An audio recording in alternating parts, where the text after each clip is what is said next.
okay, from the point of view Yeah. of, I was walking down a carriage, so everybody is split up. The whole gang was split up into 4 groups, wasn't it? I think. Yeah. And so there's about 15 of us. Hey, Rich, you're back. Can you hear us? Okay, Rich, Oh, Richard. Oh, hello. So they're all divided up into quarters, and I think there was about 15 or maybe 20 in each group. I would hazard a yeah. guess around that area. So we were in group 2, and we were escorted first of all onto a train, which is more like a push and pull, which I call it push and pull because I'm ancient. It's like an overland train. Yeah. And so it doesn't run on electric locomotion. It's a diesel locomotive, of the old push and pull trains were.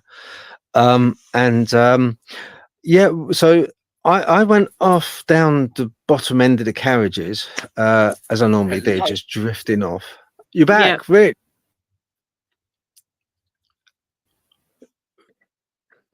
He's If you coming in can, and if you out. can, what do you say? He popped in and then popped out. Oh yeah, I know. Yeah, Richard, put your hand up if you can hear me. No, you can't, obviously. So they're split up into groups. I went down the bottom carriages, and I saw this figure, and it was a dark outline figure, but it was a male figure.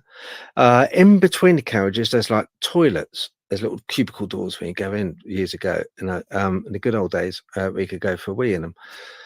And I saw this figure, and when I showed Richard, and I got back because Richard was with you in one of the carriages further up the train, and he was telling me about this airman which he saw in his head, wasn't it? He saw it as a kind of, he had a feeling which manifested into a. How does that work, Kerry? By the way. So I think when it comes to mediumship, the way that I always explain it to other people is it's a very subjective experience. So if, for example, and then anyone that's watching along would like to go along with me with this, if I was to say, imagine your front door, the quick, hi, Kate. So imagining your front door, as quick as that comes into your mind and as quick as it goes again, that typically is what happens when someone is experiencing or seeing in a very subjective way. So that's the way that mediums often see. Sometimes it can be explained as almost an overlay.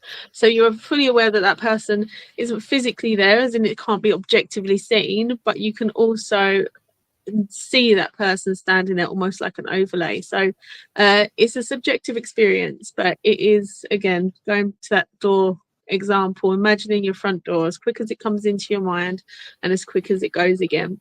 If someone's been working with spirit for a long time or has been working with their skills to interpretate it, then they are more likely to be able to give a description quite quickly.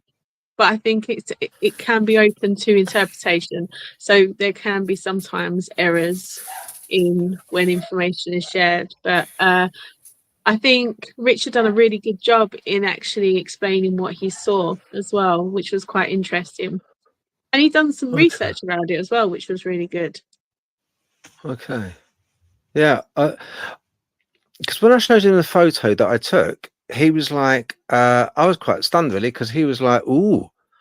Oh, and then he told me when he saw the image and the figure, that it's then that he told me about this airman. I was like, "What? I had no idea." I was like, "Oh, really?" I just like kind of see things. So that was quite impressive. That was quite impressive.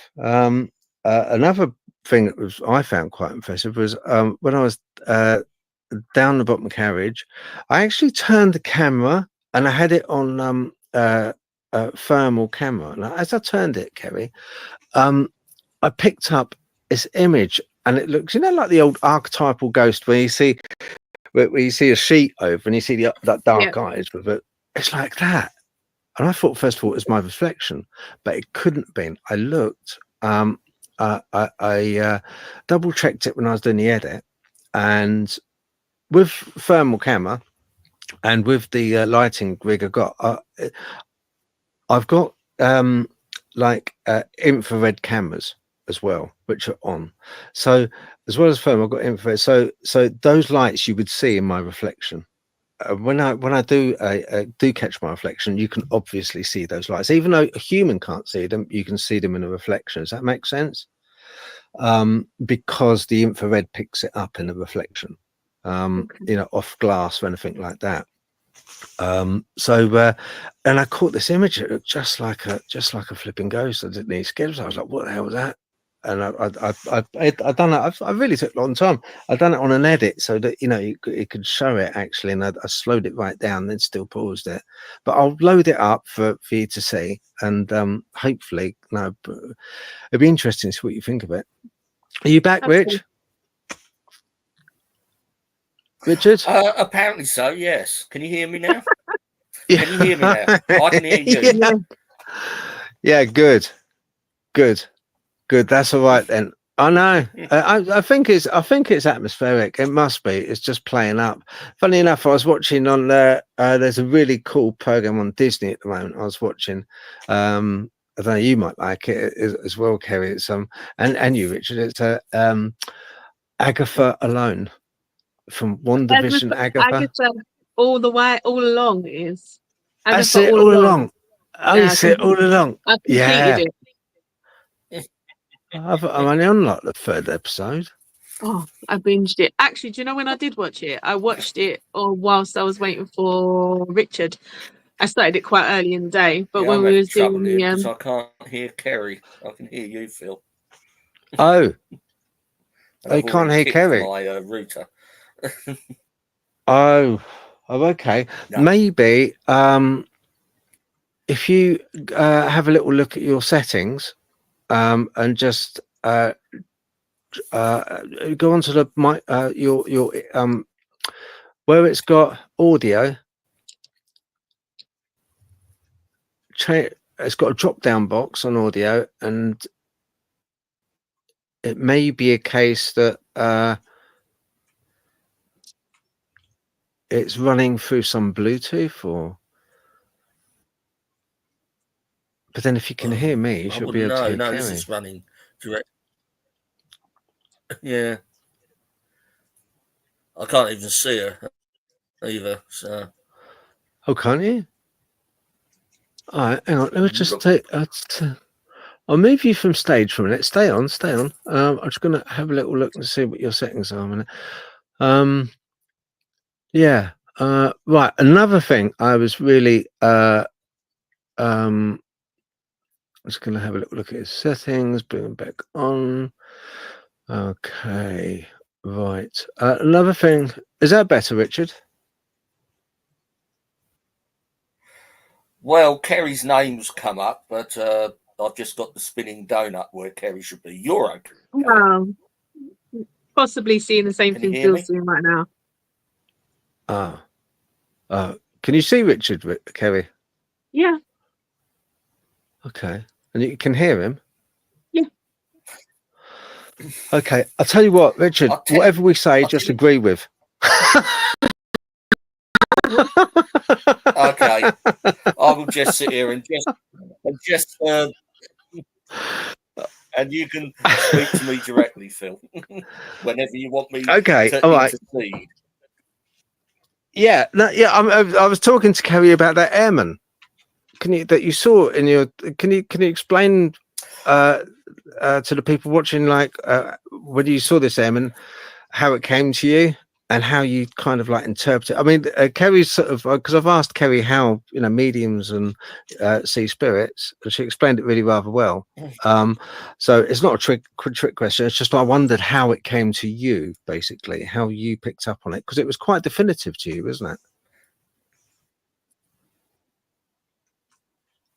Yes, well, I sort of tried the usual. I tried closing my eyes, grounding myself, and to try and pull up an image, but nothing came through. And I was just sitting there, so I sort of relaxed, opened my eyes, and he was actually standing there in front of me, although not in the external. I wasn't seeing something solid and it was coming back to me, but he was just there. And I must admit, I did give myself a sort of wry smile to myself. I thought, oh, hello, sort of thing. And as soon as that came up, I felt compelled to actually announce it. So I said, as you probably may remember, I goes, I've got a gentleman here who appears to be an airman, a civilian airman. That is one aspect of what he was wearing. I am very convinced about. He was a civil airman, either an airline pilot, because he was wearing like a dark suit, possibly navy blue, and with it was a double-breasted sort of 1950s style suit, because I also got the impression of the early 1950s, and that was sticking with me very prominently. And he was wearing a white peaked hat, and all he was doing was sort of standing there. And then, you know, I announced to everyone, and everyone goes, all very interesting and stuff. And then he sort of went, and then everyone else was sort of giving their sort of bits and pieces of what they were sensing. And then he actually came back to me, and this time I could see him walking down the train carriage towards the back. So I sort of said, you know, the airman I've got is actually walking down the train carriage towards the back. And there was a group of people at the back with all their K2s and all their bells and whistles. And as soon as I got that out, I said, he's coming down towards the back. I don't know whether you guys remember, everything went off down that end of the carriage. Yeah. And No, for me, that was quite confirmation of what I'd actually sort of received. Actually, was actually there. You know, it was very sort of subtle. Nothing. Certainly nothing to be afraid of. I mean, I have seen odd things before, but more in the solid. But this was sort of more in the sort of the mind, I suppose. But it was just very real to me, and the sort of the basic information that was coming through from that, which was basically the date. It was early 1950s, and that kept sort of banging away at me for some reason. Because North Weald is not very far away at all from me, and it was used. There's a small airfield there, and it was used for flights. You know, during the war, it was used during the war as a auxiliary, if you like, Air Force base. So it would make sense, I suppose. Yeah. You know, seeing an airman, it would make entirely sense. I thought that evening really kicked off a lot. So I was explaining to Kerry that there was about, I don't know, there's quite a few people that came with us, and they split us off into 4 groups, didn't they? And we were group 2, and we went into that push and pull, the diesel locomotive carriage, if you like, didn't we, first of all? And that's where you picked up on the airmen. Another interesting part I found was when they decided for people to leave, a lot of people were shuffling down the aisle. As they were shuffling down the aisle to get to leave and go out the door, I heard, and other people, not just me, heard, I think one of you two might have heard it as well. I think you did. Distinctive knocks coming from underneath the carriage. Yes, that was debunked. The what? It was debunked. Oh, was it? What was that? Absolutely. So what was happening was we had noticed that whenever someone tried to walk, it would happen. And as we got closer to the threshold between the gangway and the kind of, as it come off of the train, when you stepped on that threshold, there would be a knock underneath the train. Oh, okay. Yeah, right. We were in there for a very long time. I think half the team had already gone, and we were kind of stuck behind people that were absolutely like, this is paranormal. do it again, do it again. So me and Richard were kind of like, what is happening? Where are we supposed to be here? We'd noticed that other people had gone, but we kind of just waited patiently. And then someone had made a comment that the other team had, that half the team had left and we needed to meet them. And as we actually then started to walk off the train, we realised it was actually us that was making the knocking sounds as you Is it, walked on the threshold. what's the threshold? The threshold off the train, you mean, onto the Yeah, so platform? no. So the gangway, as the gangway met Oh, yeah. as The you other walked off the train. carriage. Yeah. Yeah. Okay. Yeah. Got you. All right. All right. Yeah. It makes sense, I suppose. Yeah. Yeah, we had some excitable people with us that when we realised that we The debunked only it, time I they heard then knocks, I take it that's what you're talking about, and was Yeah. when we The was knocks in we heard on the floor. the tube train. Mm. Yeah, and they were definitely seen to be coming from underneath the train. Yeah. The tube train was different. You're right, Richard. The one on the tube train, what it was, after we went to the push and pull a carriage, which was overland carriage, a diesel locomotive one, we then shuffled all off, and we then went and took a break. We had a tea break, I believe. Then after that, they took us to the next one, which was that was the tube train, wasn't it? Before we hit there was 4 different places, and the 4 places were the overland carriage. After the overland carriage, we then there was also a station signal box. There was also an underground tube train carriage, and then after that there was like a waiting room, I believe. So I think with when we went to the underground carriage, ticket office. yes, ticket office. Ticket office. That's it. Ticket office. Yeah. So when we went to the ticket office, that was one of the last places that we went to. But when we went to the underground carriage, that was very good as well. I was quite excited about that. That was quite a good one, because previously I've been on a ghost hunt there before, and that's why I heard a growling, and not only that, the whole carriage would shake. I had it where it was shaking everybody, and that wasn't possible to do by anyone inside. Although it does rock, if you move from side to side, it will rock. But if you're just sitting down like everyone normally is, listening carefully, intently, it shouldn't really rock. But yeah, that was quite a good carriage to go on as well. That was a good one. How did you find that, guys? Before we move on to that one, yeah, because I just want to go. The tube carriages, those tube carriages are quite light.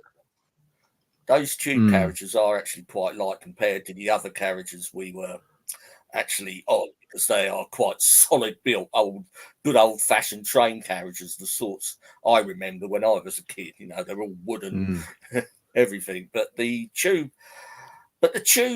yes, I mean, we did certainly, what I felt we got in the tube was more audible as opposed to anything else, with the knocks and stuff. I mean, it was certainly, a good follow up from when we were in the first carriage. Yeah. Oh, I'll tell you another quick one. Sorry, hang on, Kerry. Another quick one. When I go back a little way, when I took photographs of the overground carriage, right? And through the window on the right hand side, do you 2 guys remember, the signal box side and the platform? Do you remember a car being there on that platform or over the fence? Do you remember seeing a car? No. Right, bingo. Got it. So, yeah. Got it. I think you might have pointed it out. I don't remember there being a car. What car, Richard?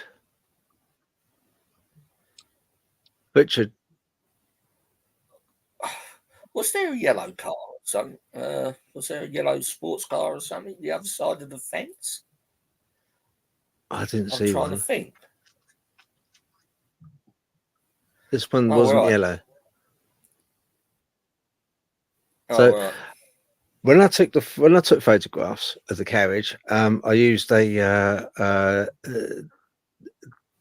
digital SLR camera, not mirrorless. This one was a reflex camera with an intelligent flash, and I took photographs as I was using the thermal as well. And on two frames, one very clear, on the platform, what looked to be on the platform was a car, and the train stationary. Okay, get this, train stationary, right? We're not moving. Oh, right. So anyone listening, we weren't moving. These were all stationary carriages, right? So with the seats and the seat material and the pattern on the seats are kind of like just your standard wavy lines, hard wearing material with just a wavy line pattern.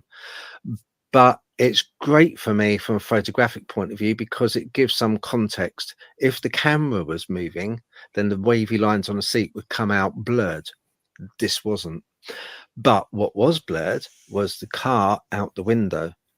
So on the right hand side, if you look down down the train, on the side you were, Kerry, sitting facing that direction, if you looked on your right hand side, there was a car there, and the car looked like it was moving because it had So blurred the actual is image. this in between the signal box and the train, Yeah, or it the was other just side? past.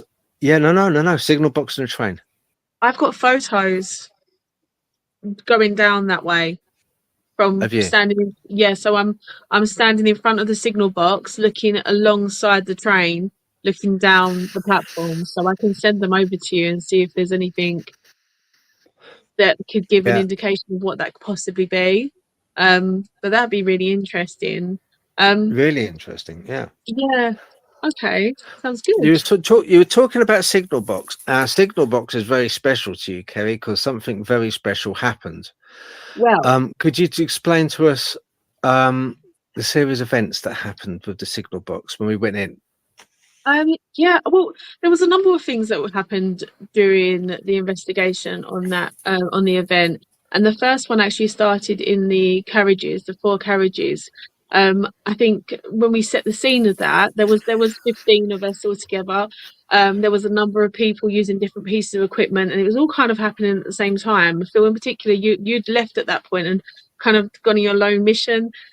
So we me and Richard, sorry, did pendulum board, we done KT meter, and I done some mediumship. It did Mm, become a bit overwhelming because there was a lot of pieces of equipment. There was an Oculus, there was a REM pod, there was a spirit box, there was sensory deprivation, all happening at the same time in one carriage.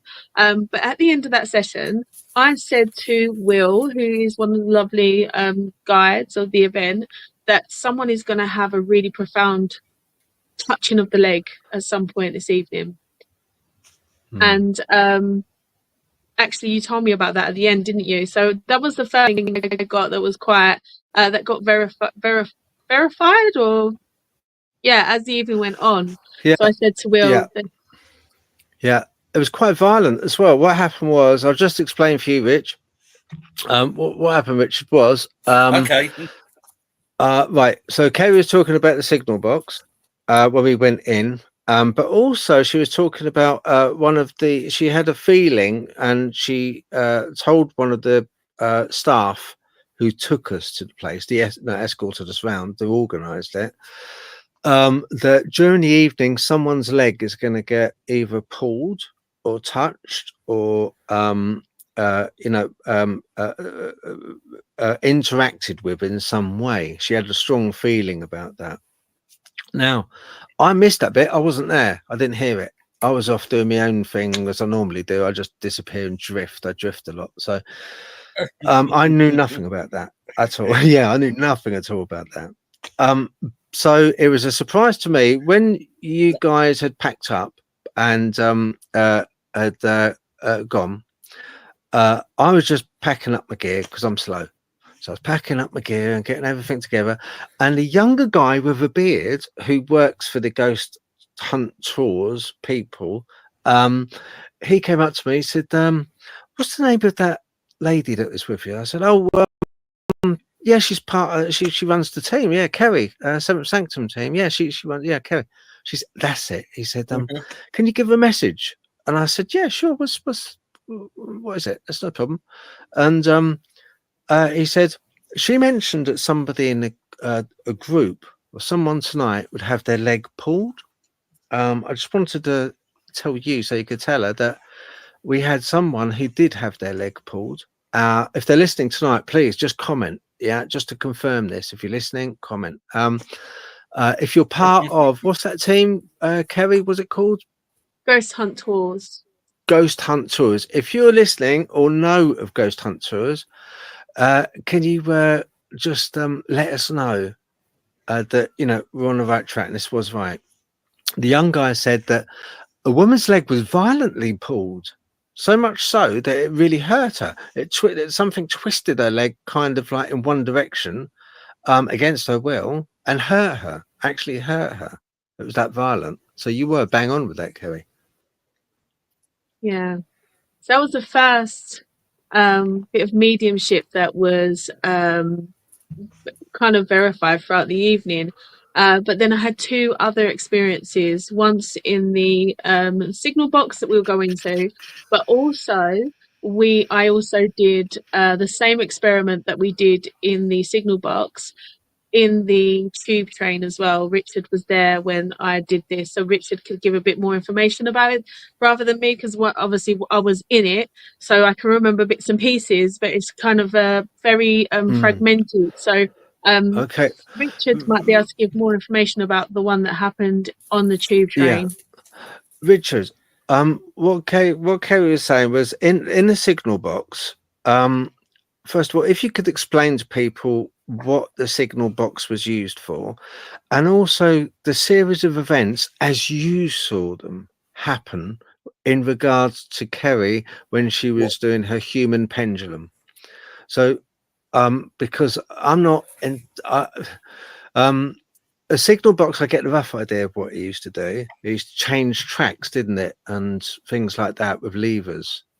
Well, Could you they explain would for people? actually, as the name and as the name sort of like implies, you see in the old films them big tall sort of plank arms that come out the top of big long poles by the station. I mean, they will hold Yeah, trains up. I think it's up for go, down for stop, and they will operate those. And plus, and if you've got crossovers and stuff and more sort of train tracks coming in, you can change the points via the signal box. So the signalman will have information coming through to him and yeah, following the timetables of the trains, and he will know what trains to hold back, what trains to send, and what trains to switch on to what sort of tracks that need to be, you know, if they need to go down a sort of like a side track, he will do all that. But as regards the human pendulum, which Kerry was taking part in, it was, I mean, this I haven't really experienced much human pendulum work since working with Kerry, which hasn't been that long now, sort of going out on a few investigations. And yeah, Kerry sort of was sort of very intense. I mean, she was very quiet actually doing it. I mean, you got a sense that she actually was picking up on stuff. And there was one instance, which I think it was the signal box, where it was getting quite intense, and I sort of stepped in to actually bring her out of it, you know, because I was a bit concerned, and I was a bit concerned for her sort of general welfare. So I did actually intervene and said, look, and pull out of this, and you know, but she was quite keen to give it another go. So there was something certainly going on. But as from my point of view, the overall atmosphere, the ambience, whatever you like to call it, I didn't myself personally. I didn't really get a lot from the signal box myself. But I certainly remember Kerry's, sort of saying about the leg and sort of, as you said earlier. But as for the signal box, I didn't really get a lot from it. No, I'd see. I got the opposite. Sorry, Richard. Sorry, carry on, mate. No, it's okay. You carry. Okay. Yeah. Right. Yeah. With the signal box, I'm not overly great at picking. I'm not that sensitive, to be honest. I'm more in that signal box. I found it extremely interesting. One, I found it extremely interesting because whilst people were trying to communicate using a radio, like where they switch the radio on and it runs through the signals, the ghost hunt tours had a different type of device along the same lines, and they were fiddling with that, and that was quite interesting. But at the same time, I spoke to one of the people that work on the railway. Yeah, one of the health and safety guys. If you go at Halloween, he'll probably be dressed up as Jason or something, But he was a lovely guy, and I was talking to him, and I said, has anything really spooky happened here? He said, "Oh my lord, yes, it has, Phil." I'm like, "Oh, really? What?" He said, "You're looking at it up there."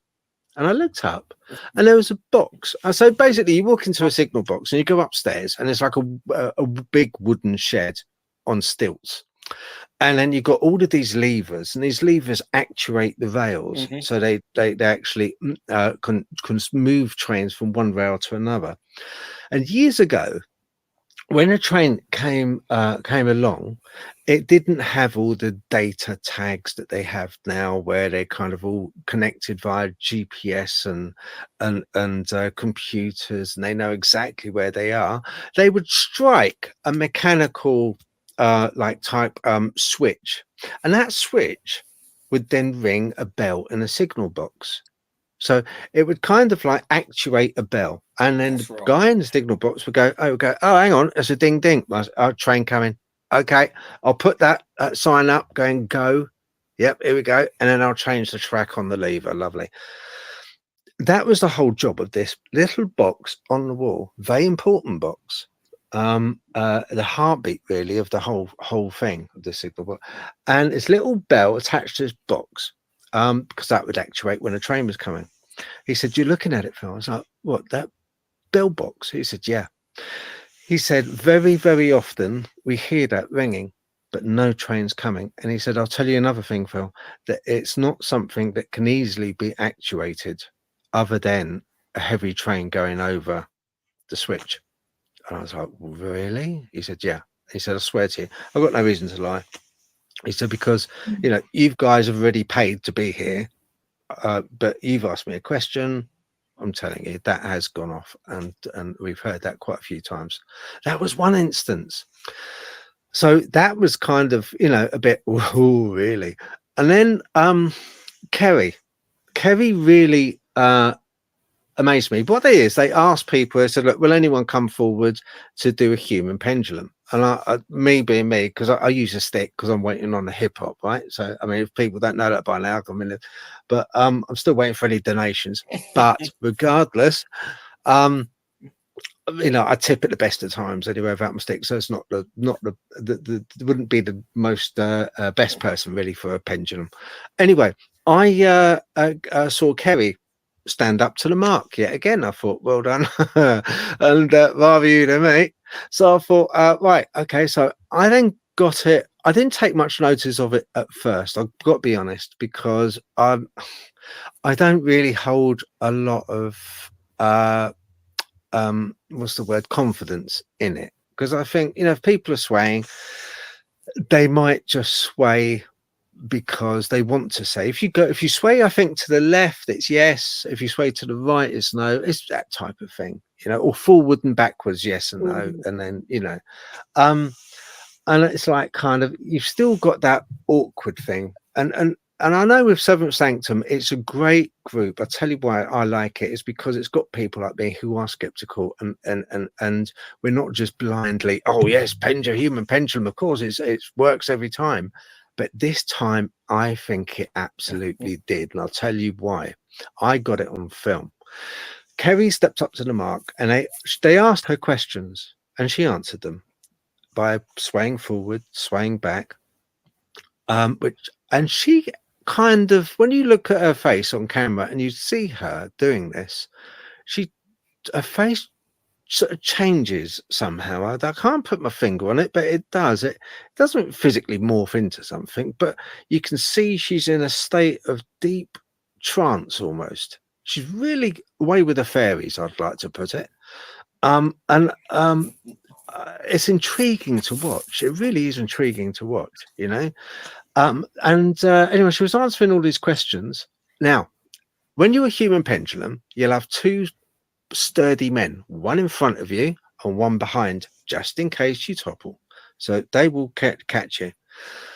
And the guy behind, slowly but surely, with these questions being asked, he started to, you could see his face change. His face was like, hang on, I know what the answers are about.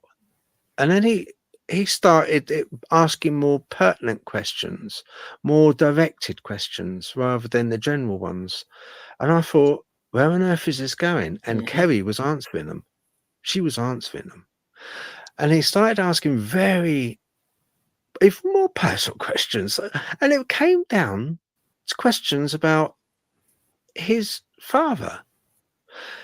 And at one point he turned around, is this my father? And Kerry answered, yes, it is. He said, my real father or my other father? And it came through real father. At that point, it was intriguing. At that point, it was then that he said, can you please leave Kerry now? I would like you to leave Kerry. Come away from Kerry. And it took a little bit of coaxing out of her. The guy in front and the guy behind, whose dad this was that had entered Kerry, didn't shake her, but they had to pull her to, take her from the trance, which was also great on camera for me. I know I'm callous, but while it's there, I'm going to film it. So I thought, wow, this is amazing. It's the first time I've actually witnessed anything which has slowly matured. It was a slow maturity into an actual bona fide spirit of the father whose son was behind the father that entered Kerry. And it was slowly came out like a story in a mystery novel. And it was fantastic. And then what happened was Kerry came out and she was really dazed. She was really quite dazed.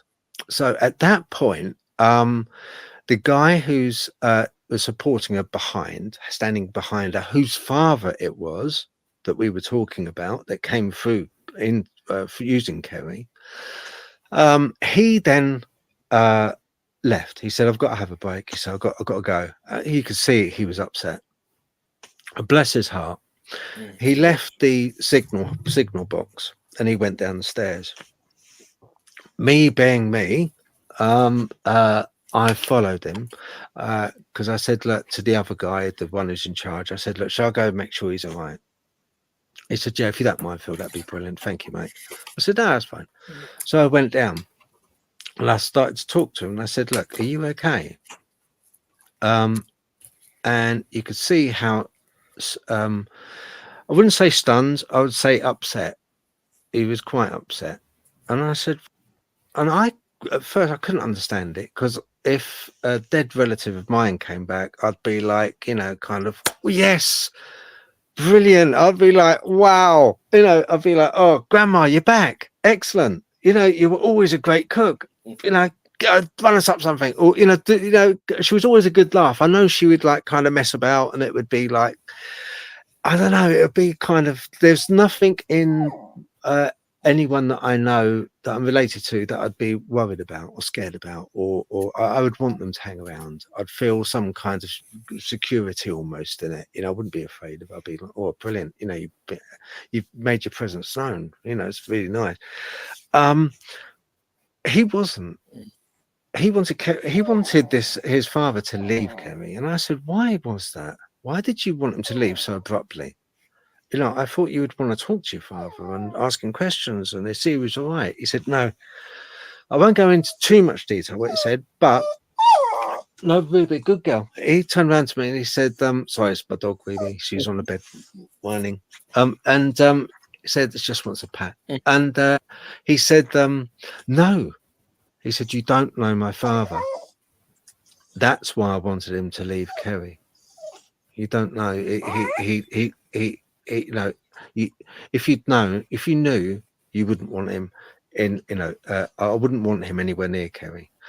He said, if he's back, which I think he is, when I go home, his wife is a medium, and he said, Dad can come through my missus and I'll talk to him that way, but not through Kerry because it isn't right. Which I thought was admirable of him, you know. You know, I thought that was great. You know, but yeah, that was basically the story, and it was a fantastic, as it unfolded, brilliant, Kerry, absolutely excellent. What did you think of it, Kerry? Yeah, it was a really interesting. Yeah, so when I do something like the human pendulum, I will say if anyone completely relaxes themselves and stands still, then you are naturally a little bit uneasy on your feet. It's a natural response. So when you are doing a human pendulum, what you're looking for is non-purposeful leans forward and back, and you'd know when it's non-purposeful because instinct kicks in and your other foot goes forward to stop you from falling. So it's kind of a little bit unsettled on your feet, but you're not in control of it almost.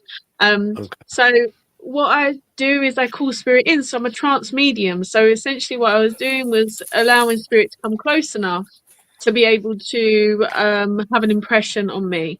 So that was the first time that I did it. And during it, obviously, it's very fragmented because the way that I work is I almost put myself on a chair in the back of my mind and kind of so my whole body's asleep, but my mind is somewhat awake. At the same time, I'm just taking a back seat to it all. So I'm not actually paying attention to what's happening. I think that particular experience was quite interesting because, as you said, there was questions that he was asking and some were yes and some were no, and each one was the correct answer. So when you think about probability, then there was going to be, if it was a guessing game, there would have been questions in there that weren't correct. However, the further we went, the kind of more evident it was that who we had with us.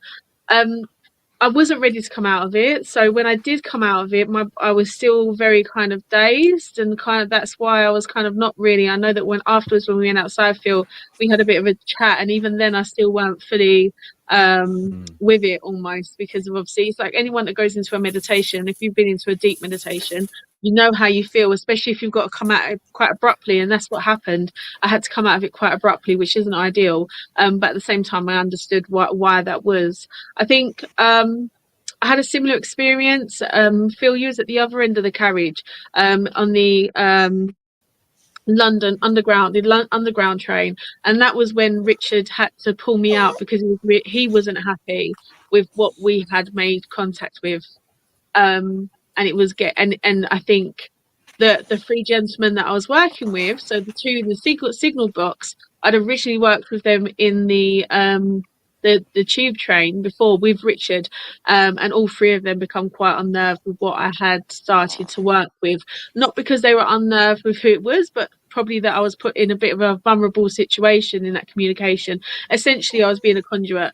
So yeah, that was I would say, out of the two experiences, the one in the signal box was very interesting in terms of the evidence that we got, but actually in terms of the communication and the type of spirit we had communicated with, I think the one in the train was it was a whole different ball game, really.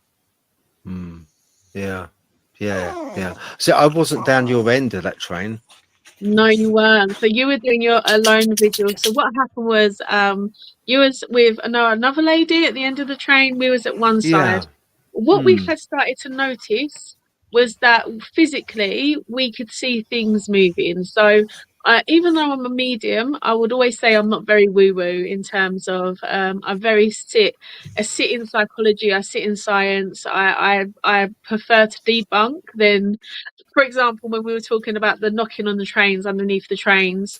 I was, the fact that we could debunk that was fine with me. I'm happy for us to do that. But what we were having was movement around the train, and we was having movement pressure against the train, so there's rocking. We see a man's head literally walk between the two trains. And when you think about when we went down that train, when we got off the train, the windows were above our head. So there was no way that would have happened. I was also looking for light sources to see whether there was a shadow cast. There was nothing. So it was really interesting. So at that point, we decided to do the human pendulum for the first time. And we contacted a spirit who was very, very, very angry. It was a young boy. I'd picked up on a young boy whilst we were there that I felt like they'd taken a part in their own passing. However, he kind of come in, hit the K2 a couple of times, and then disappeared. I didn't really have anything else after that. But when we went into the human pendulum, he was progressively getting angrier, because what he wanted to tell them was that he had taken his own life. But the questions were quite mundane questions, with all respect. So, did you live round here? Did you work on this train? Do you have family here? And the more that those questions were being asked, the angrier that I felt, because they weren't asking the right question. And then with that, the guy that's dad come through the second time said, "Did you take your own life?" And at that point, all I remember is them saying, "Come on, Kerry, come round now. So come on, come on." And they said to me, "We just weren't comfortable with you continuing to work like that." However, I would have been quite happy to keep going, but at the same time, yeah, they weren't happy for me to continue. And that's when Richard was, he was the one that kind of was instrumental in getting that, pulling me out, because he wasn't happy with what he was seeing.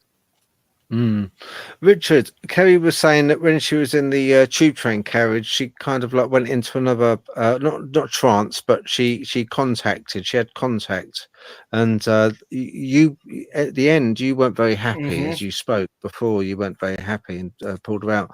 Do you what signs do you have to if somebody not just Kerry, but if someone goes into one of these trances, what signs would you say that you have to look out for to make you start feeling, oh, do you know what, I think I'm going to have to get her out of it? And also another point I want to ask you, Richard, what is a good way of getting a person who maybe they don't know they're a medium that is in contact? What is a good way of getting them out? Is it by tapping on the shoulder, pulling their arm? Is it,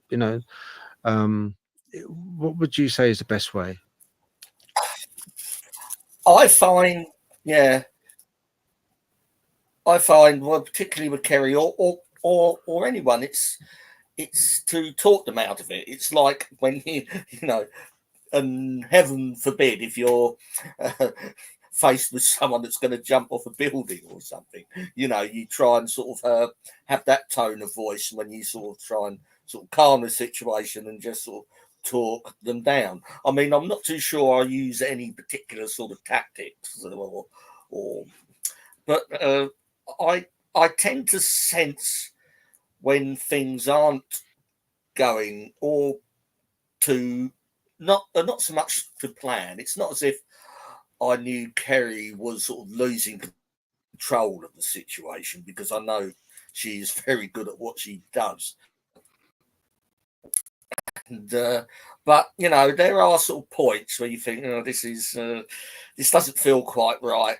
Let's calm it back down and give Kerry time to, or the medium or whoever, time to reset, refocus, and then if they wish to re-engage.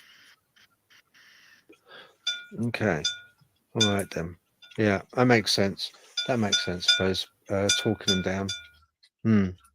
No, it's quite scary. Well, perhaps I remember just me, but perhaps being too gentlemanly. And if I see, yeah, I kind of like I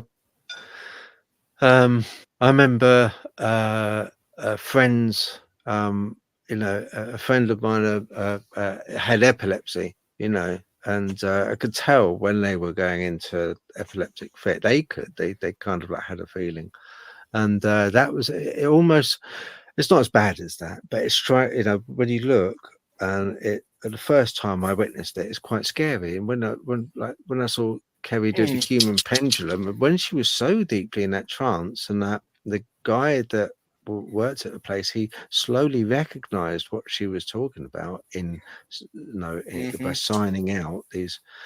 Yeah, and when she came out, she really was dazed. It reminded me of someone who was like a friend of mine that had epilepsy. They kind of like they just not on this plane at all when they're having a fit. They're not in this plane. There's not an awful lot you can do for them except make sure that they're safe physically.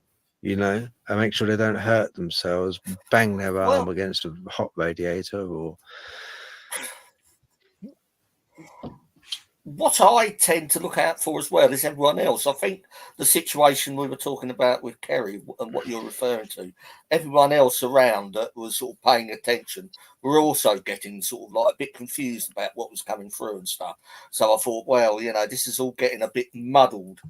And so I thought let's try and reset this, sort of like pull Kerry out of it, and then if she wishes to engage or to re-engage, should I say, it's like resetting the whole situation.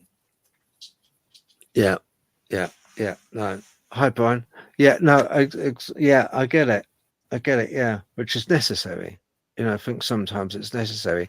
Kerry, one thing: have you ever been in a situation, Kerry, where you've been into this? I don't like saying trance, but you've been into this mediumship transitional state of mind so far that it scared you, and you've been put off by it, or it scared you that you've been so deeply into a certain trance? No, so I don't often do it whilst we're on investigations. My roots is in spiritualism, as in the religious movement. And within spiritualism, you think a little bit about Fox's sisters, Arthur Finley College, Stansted. You're thinking about the physical mediumship. So as part of the spiritualist movement, we're taught discipline. So it's a case of working with spirit, working with your spirit team, but also being very disciplined in the way that you work. So I've always trusted the process. I've always trusted. I've never really done trance in a place where I was thinking this, because again, it's about self-advocacy as well, and it's about risk assessing. It's about making sure that you're not going to expose yourself to anything that's uncomfortable. Yes, I've been in situations where I've been on an investigation, it's got very choppy and it took a turn left quite quickly. But as a medium doing mediumship, I haven't, touched wood, that hasn't happened to me yet. So I like to think that it's not going to. But I would say with mediumship, with any kind of, with mediumship, I think it's very difficult because it's a subjective experience. You're sharing knowledge. Hopefully you're getting hits. Hopefully it makes sense. I think things like the human pendulum, things like that, it could be a more collaborative approach. It still has its naysayers. It's still going to have people that say that you're being influenced by variables within the environment. You're picking up on other cues from different people. So there's always going to be that. But I think when you watch it, when you're there, you see it. And you have filmed it. You obviously filmed the aftermath as well. I know that we spoke on camera as well a little bit how I felt. And I think in the video you can see that my brain is not working as quick as you're asking me questions. So my whole process is a lot slower than normal because I'm trying to take it all in. But overall, though, when we think about the investigation, I think what I really loved, I think it's really important we give the guys at Ghost Hunt Tours a little bit of a shout out. Really good team. Definitely. The members that we worked with, what I loved about it was that we worked with different team members for each part, so then we got to see different pieces of equipment, different ways of working, different styles. and approaches. I also loved that they were kind of very they really were wanting you to be a part of wanted it to be your evening and for you to get something out of it. So we created a good space to be able to do that. The only thing we haven't spoken about, which I think would be really interesting to talk about, which is something that you filmed as well, Phil, was the young girl that we that done the spirit board, sorry, in the signal room. Yes, that was very interesting. So So yeah. before she started, I'll tell you a little bit about the conversation that we had. So she was there with two gentlemen, they're all friends, and they were talking about how exciting they've had a really good night, they're really enjoying themselves. So as normally, just have you been on investigations before? They're like, this one who hasn't, but we have. We went to Hellfire's Cage. Hellfire's Cave. So I was like, wow, that's it's a big one. She's like, yeah. The team that we went with was encouraging us to go and play hide and seek. So essentially, we would go and hide, and then she, who was the medium, would go and find them in this cave.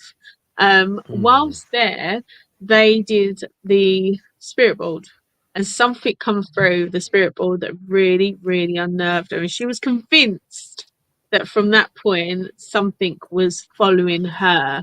However, then this interaction, we go into the ticket office, and at this point, me and Richard, and I'll speak about me, speak for both me and Richard.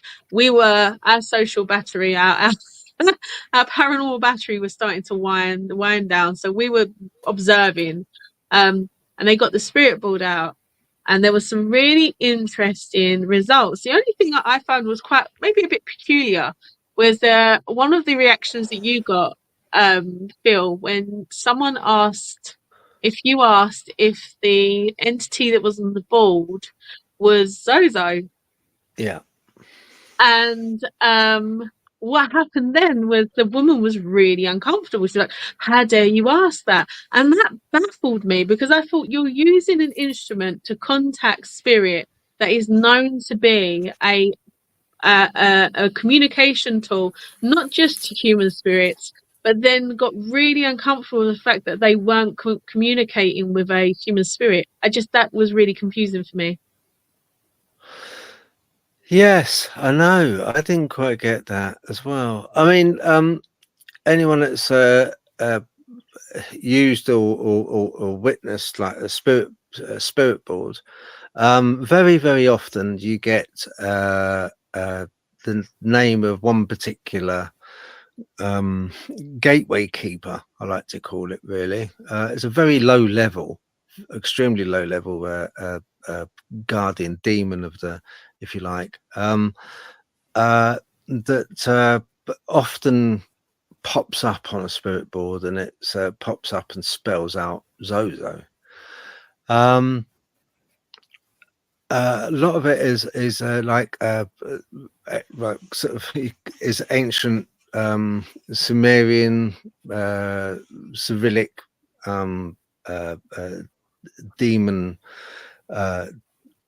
Once again, very, very low level, but still it pops up, and it always spells out usually that name. And why I mentioned it, there was a reason. That's because on another very recent ghost hunt I was on, it wasn't a spirit board, but I just I had in my mind this name, right, for some reason, as I was going about, and I don't know why. It's not something that only really pops up on a spirit board, to be honest. But then I looked across at a wall, and on the wall was spelled out Zozo. I was that's weird. Yeah, I was like, oh, strange. Why would that be on the wall like that over there? Obviously it could be kids. They were playing with spirit boards on this place. But that's the reason why I don't believe in coincidence. I don't at all believe in coincidence. I believe that things are done for a reason. So I kind of wanted to mention it because it was starting. I felt the spirit world was starting to slow down. The people using it, it started slowing down. at one point. Then it sped up, and a lot of information was coming through. And I wanted to know where this information was coming from. It's very important to know, because information, when it's given to people take from the wrong source. And if it's from the wrong source, we need to know what that source is, if possible. So I obviously asked the lady, can you ask if it's Zozo? Well, Is this before Zozo? before that happened, whatever this was communicating said that they were a child, that they were 4, then they weren't. Then I asked, are you human? Because I was definitely not picking up on a human energy. Now, I will be honest with you, when it comes to demons and things like that, it's not my forte. I believe that if someone isn't a very nice person in life, they're not going to be a very nice person in death. I just think that if you're, a certain way, one place, chances are you're going to be that in the other. However, whatever this felt like, it didn't feel human. And so I asked, are you human? And it said no.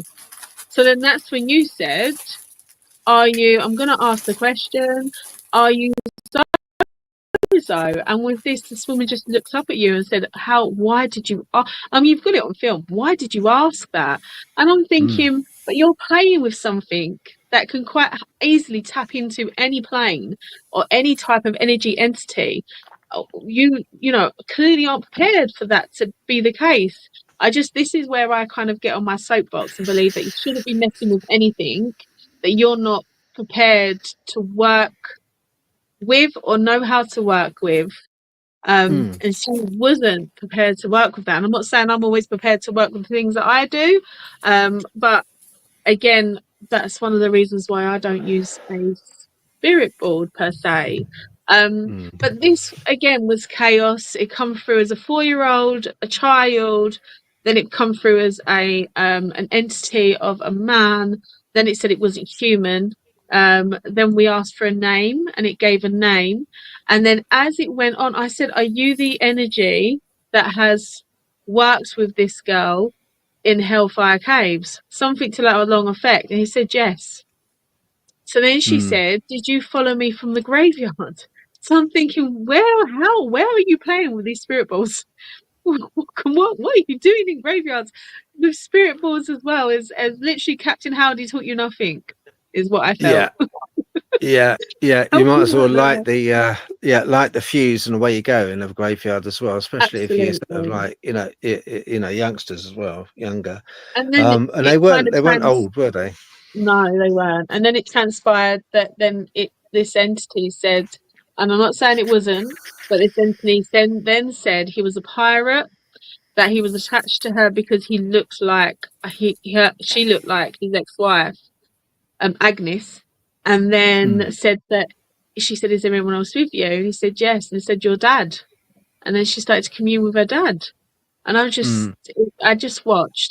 I know you've got it all on film, and I think it'd be really interesting to share that, because it shows how chaotic all that was and all the influences that was coming from all over the place. And I'm living.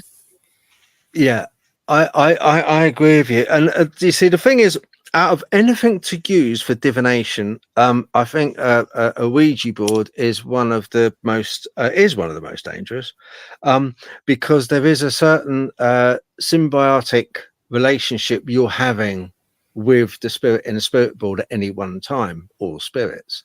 There's some symbiotic interaction. And what I mean by that, from my point of view, as I see it, you've got fingers touching a cup that is also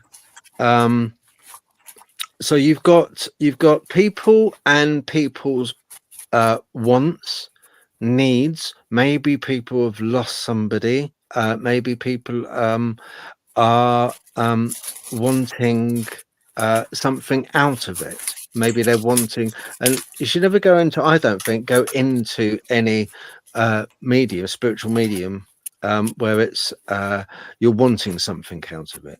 You kind of like should go into it so that you're inquiring. you know, you're kind of purely for the communication, not for self-want or anything like that. So I think that with spirit boards themselves, they can be and have proven to be quite dangerous. You know, they've driven people to the point of after using them, they very often have other stuff going on in and around their house. So yeah, I think it's one of those things that you know is got to be very careful what you ask. You've got to be very careful what you ask, and you've got to be very careful of the way the questions asked, because once again, you're dealing with the person and the people around you, around that table, who've got their finger on that cup. You're dealing with them from a subconscious point of view, even though they may not think they're moving, they may be. And then you've also got from the point of view of the cup itself and any entity that could move it. So you've got two interactions closely entwined, both very powerful. Our brain is a supercomputer, so it's very powerful. So you've got that coupled with the fact that there are entities out there which don't want the best for us, some don't, moving combined in one small central place where they're able to communicate. And in the communication, also, there's feelings and emotions. And I think that all of that combined is a soup for absolute disaster. That's why I don't really do Ouija board at all. What do you think, Richard? I've done boards a fair bit in the past, and I'm actually sort of going off them now. I mean, I find them very sort of, they run very sort of hot and cold, and I've never felt like you do per se. I mean, you know, I just look at them as a tool. I mean, you can, if people are communicating through them, or spirits or entities, I mean, they seem to be very jumbled. You don't really get a lot of sense out of them. You may get a specific name, but from my sort of time involved with them, I've never felt we've ever had any sort of questions answered Oh, as okay. such. Right. Yeah. So you've had nothing spelled out in response to your questions that has made any sense. It's all been a bit Well, jumbled. we've had this sort of like the odd sort of name occasionally, but there's really been nothing else of substance. I mean, some people may say, "Oh, and when I went on one, I mean, it spelt out everything, you know, exactly verbatim." But I've never experienced that, so sort of I would go on the boards, but now I've sort of lost. I tend to have lost interest in boards as such. Okay. Would you do a board at home where you live, or Well, are you happier doing it away from your home? in fact, I did have a board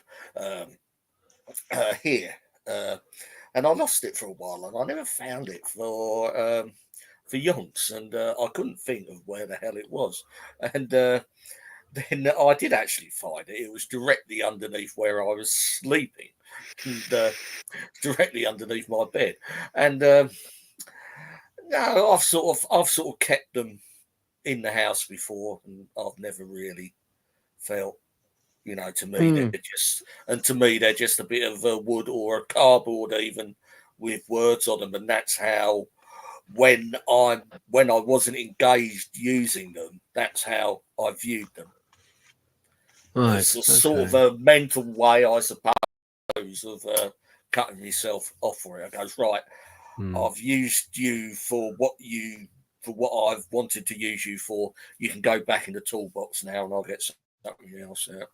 yeah. You know what I was saying? I don't want to make more of it than what it is. It is a board with letters and numbers written on it. It's just what I was trying to get across Mhm. was a case of uh, the elements involved. And the elements being one, a group of people, to that group of people having different agendas. Mhm. And three, one of the most important is that if a entity came through, then that entity has a great variety around that table of people and people's subconscious thoughts to manipulate, and what may not make sense to one would make sense to another.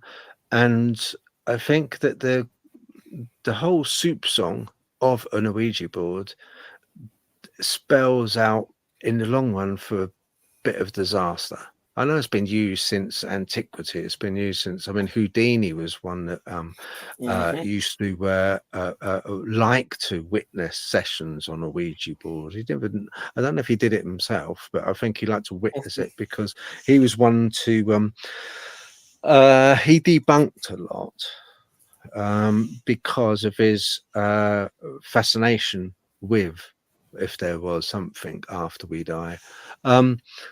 But you know, it's one of those things for me. I think that with everything going on, the people, the subconscious, Mhm. the you know, and if something does come through, I think it's just too much. It's easier to control if it's just one person. If it's one person dealing with something, it's easier to control in a way rather than a soup song of people gaggled round the board with all different Yeah, that's agendas, right. you know?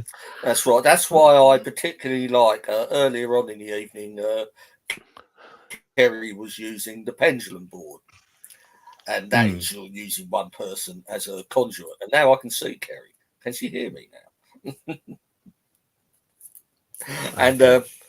yeah, and I found that a bit more interesting and a bit more sort of overall credible than a Ouija board. Yeah, yeah, I did, I must admit. At one time on the Ouija board, it's just some of the questions, I don't know, some of the questions, there was one question or one answer came through on the board about the young lady's holiday. And that really sort of got me. I was like, you know, I don't know. Maybe is it me being too maybe it's too cynical of me. But you know, when it starts going on about it thinks I should go on holiday, I'm not so sure. You know, um, and that's when I asked another question. I asked the spirit, "Am I going to get a hip operation next year?" And it was a definitive.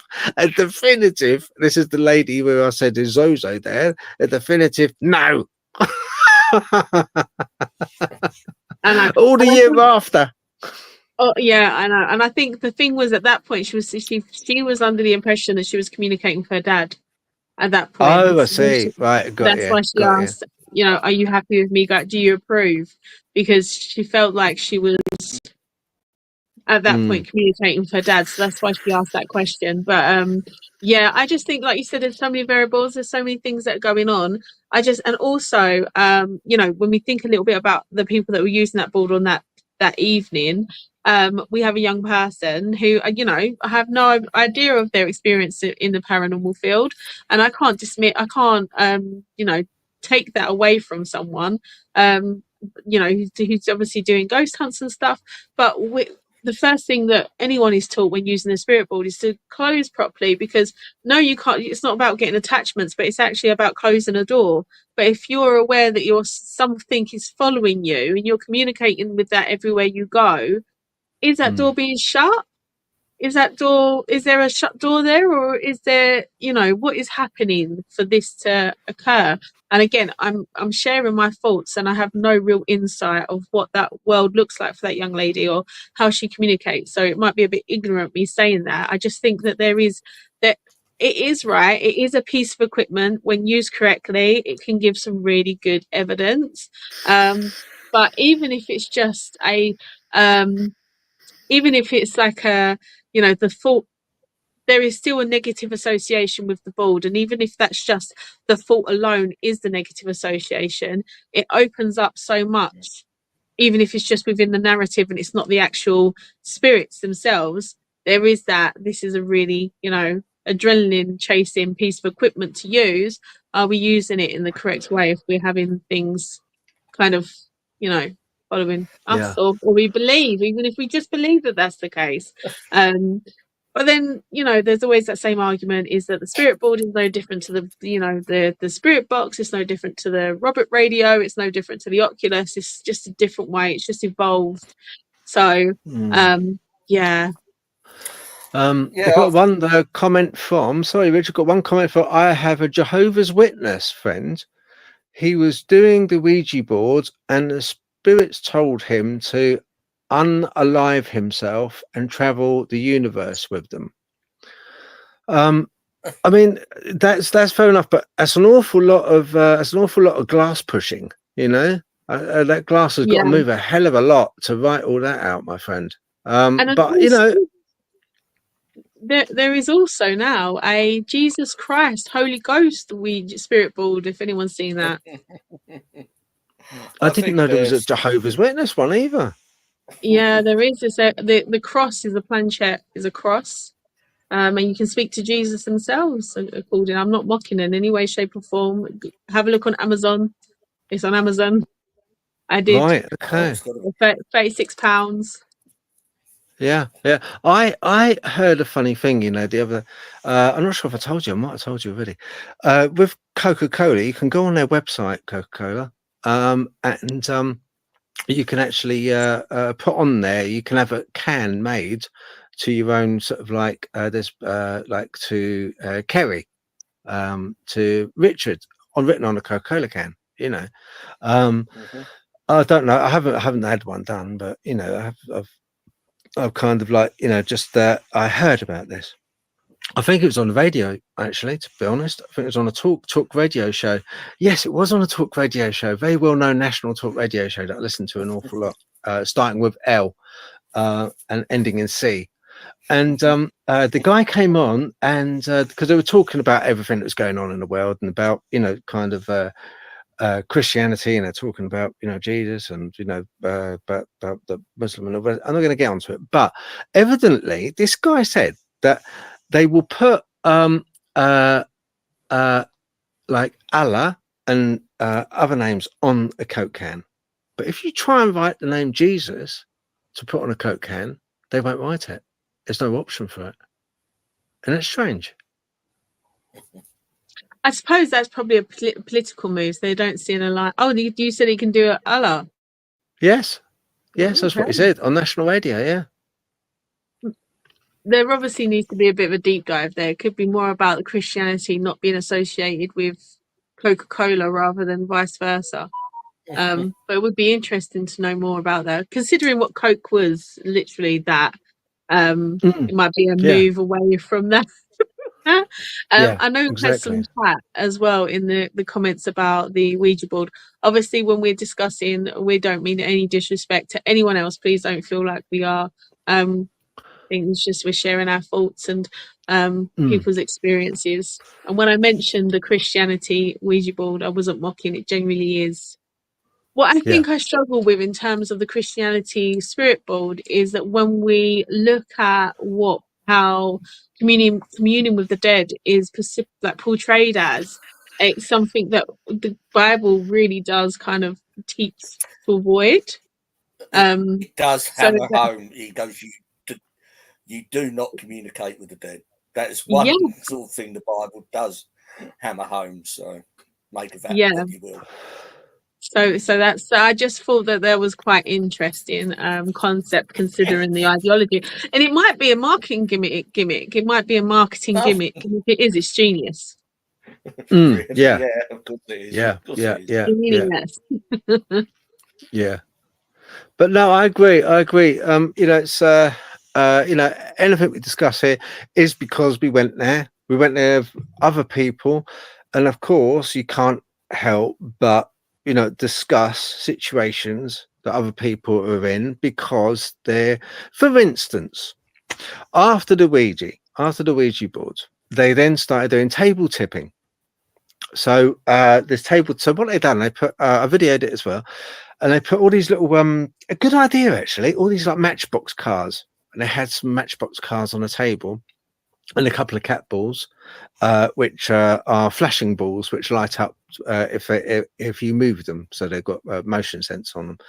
And they at first weren't getting very much, and then it started really rocking and rolling, didn't it? And then the cars started moving, and the cat balls, first of all, they were the ones who started off.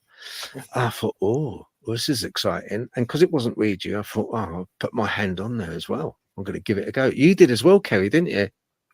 Yeah, when it was non-existent, when there was no movement whatsoever, I'm thinking, am I blocking this? Am I blocking it? I was like, am I the issue? Yeah. Do you think that? I don't think that's the case. I don't think that's the case. I have no idea. I thought the evening there was a lot. There seemed to be a lot of sort of the electronic equipment was sort of active a lot that night.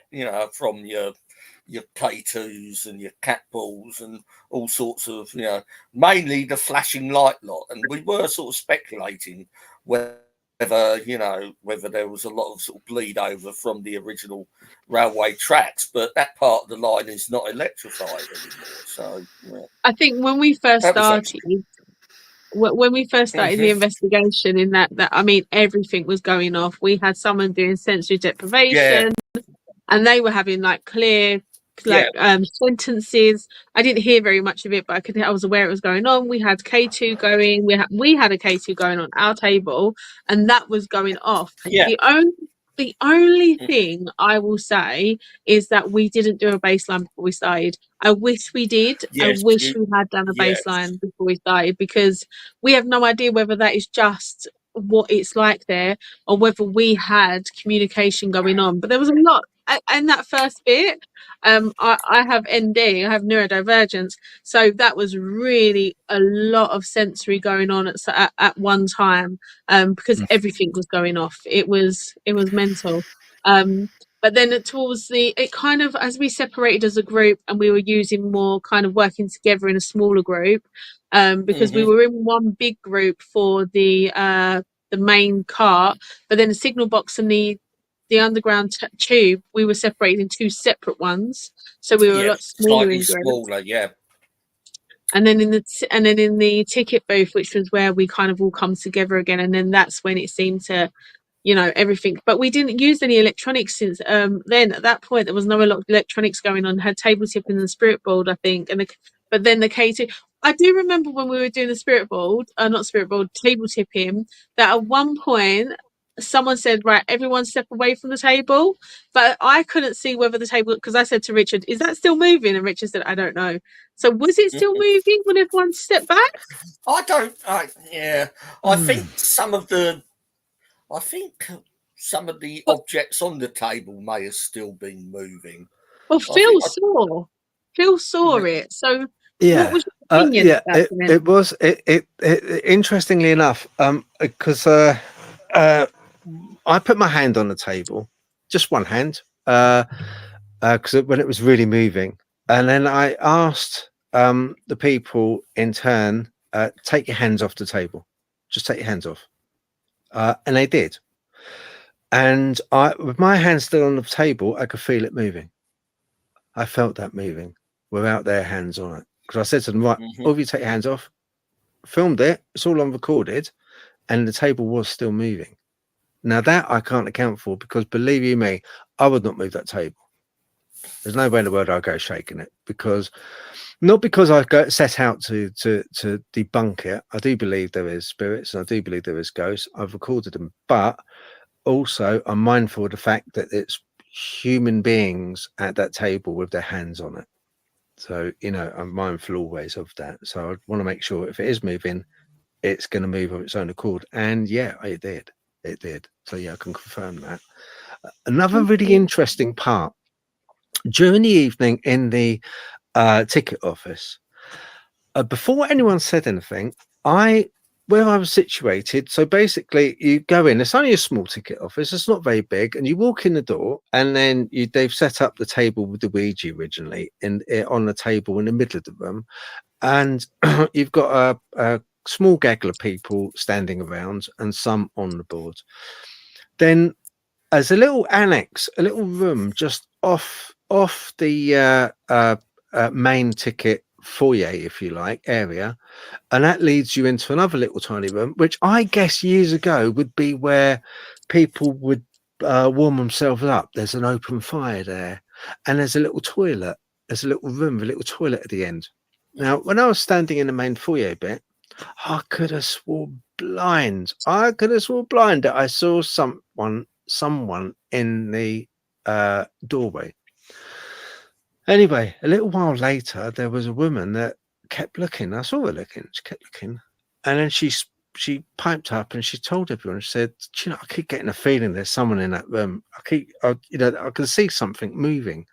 I didn't say a word, but I recorded it. And when I look back on my recording, and I had it on thermal, I don't know what it is, but it's a shape that darts out from behind the wall about 3 or 4 times. Now this shape looks really smoky, as if it's just like this shape of smoke. And on thermal, what it is the on thermal I got white is hot, yeah, and black is very cold, you know. So, and it was coming up pale, like white. It was coming up white. So there was some sort of heat there, but I know there was nobody in that room. That was odd. That was odd. Yeah, you get sort of little bits and pieces like that, don't you? I mean, sort of like, especially, I often feel, you know, it's always when you're standing by what you know to be an empty room, you always seem to get the impression that there's someone in there, you know, and that's, you know, I've often felt stuff like that. I mean, whether it's just a sensory sort of deprivation type sort of scenario that's going on that may trigger something within you to suspect that, or gives you the feeling that that there is something within the room when you know there isn't. I mean, that could be an answer to it. If I told you though, Richard, that, you know, when you were in a tube train carriage and it was all dark, completely dark, and I took a series of photographs, right? Low level photographs, not thermal, low light photographs. I took some, and there was, as if through the window you can see a shape. I think I sent you the photos. You can see this head, and it's like facing the opposite direction of the train, as if someone sat on a seat in a window, looking through the window on another train on the next rail along, but there was no train there.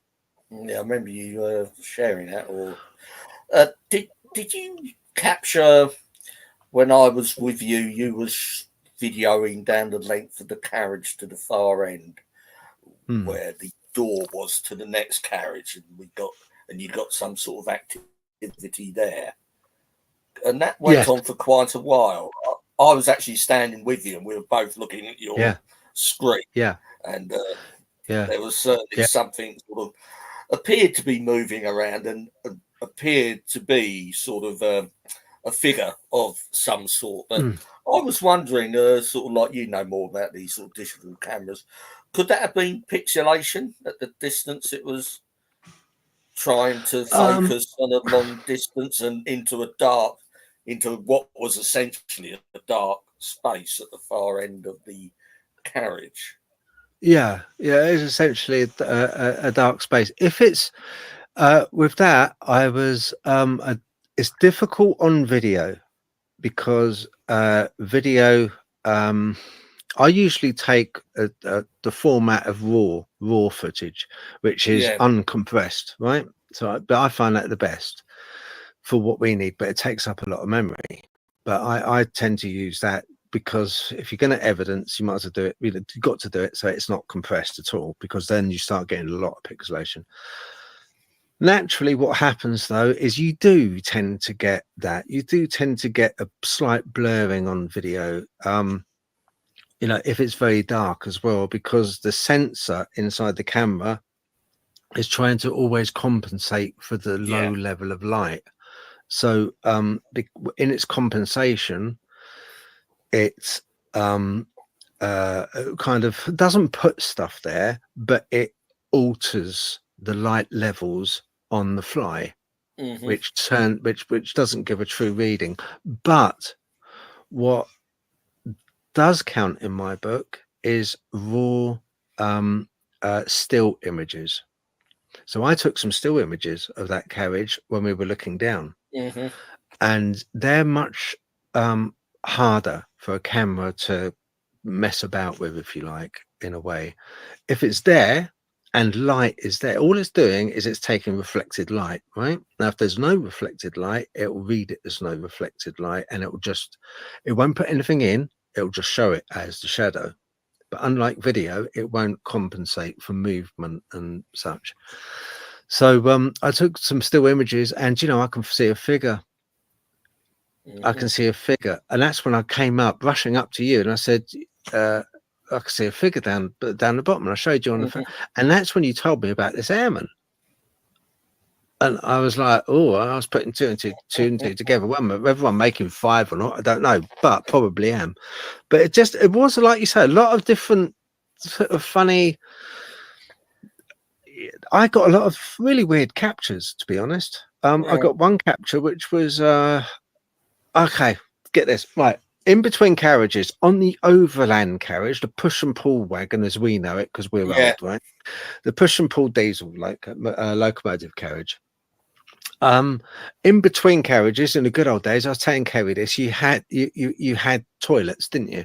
So you had little toilet cubicles, even on a push, but you could just walk in. And this one had these toilets. Yep. And by the side on the door was a mirror. So on the outside of the door, because it was like slightly open. No one was there. I know no one was there, and I can prove nobody was there because I went down and I'd done a recce on my own with a camera, video. Nobody was there. I then went ahead and took some stills and of it, and I saw a reflection. You can see a reflection of a lady sat down. It looks like she sat down. But the weird part is this lady is in colour. Her clothes, I believe it was a teal coloured, like a bluey green teal coloured top. How many times do you get it with a ghost with colour? And I took the frame, had a little look, run it through a little bit of software that I got just to see kind of the light levels, and it tells me how at that time of taking it, what the light levels were, the shadowing, the speed, the shutter speed, everything else. I noted all that down, and I can't account for that. And I've got two pictures, two separate pictures.